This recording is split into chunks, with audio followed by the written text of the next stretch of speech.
that smaller businesses have a bigger challenge when it comes to crafting effective employee retention strategies and especially trying to incorporate flexibility?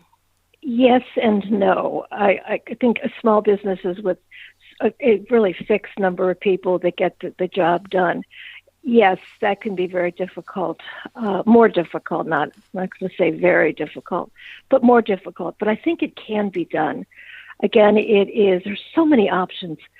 This is going back a ways, but if you remember, I don't know when this was really in vogue, but the idea of job sharing, where a couple of people had the same job, but one of them did it in the morning and one did it in the afternoon, and that worked towards their flexibility.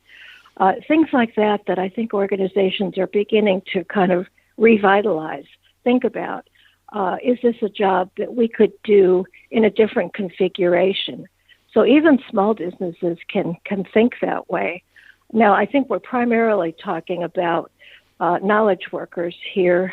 I think the unfortunate people that are suffering so much with turnover and retention are the restaurants and warehouses and places where they do not have the ability to have any kind of flexibility. The work has to be done on site, has to be done in these hours, has to be done by this particular person, and that's just the way it is. Those are tough situations. Oh, well, let's get into some of those tough situations. I love tough situations. Me Let's say too. I'm running a warehouse and product has to come in, has to go out, and you're also dependent on when these items get delivered, when they get picked up, and it could be in all kinds of crazy hours. So I think people who do that kind of work, they recognize some of that, but they still have needs. And what kind of flexibility could they be offered in an effective or as part of an effective employee retention strategy? Well, I do not ever like to be negative, but I'm going to say that may not be possible in some situations where the work has to be done in a certain schedule and by a certain person with a certain expertise. But maybe there are other things that organization could do to offer that employee perhaps a different kind of a work schedule where it's not 5 days a week. Maybe they work some sort of a flexible schedule where the person has the entire day off or a 3-day weekend from time to time.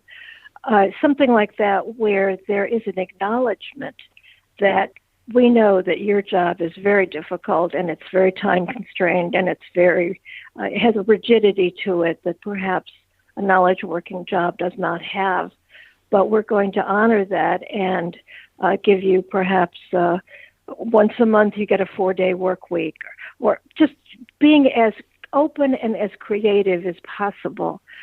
And here's the key, Hannah, I believe, and I know this is hard for some organizations, and that is ask people what would work for them.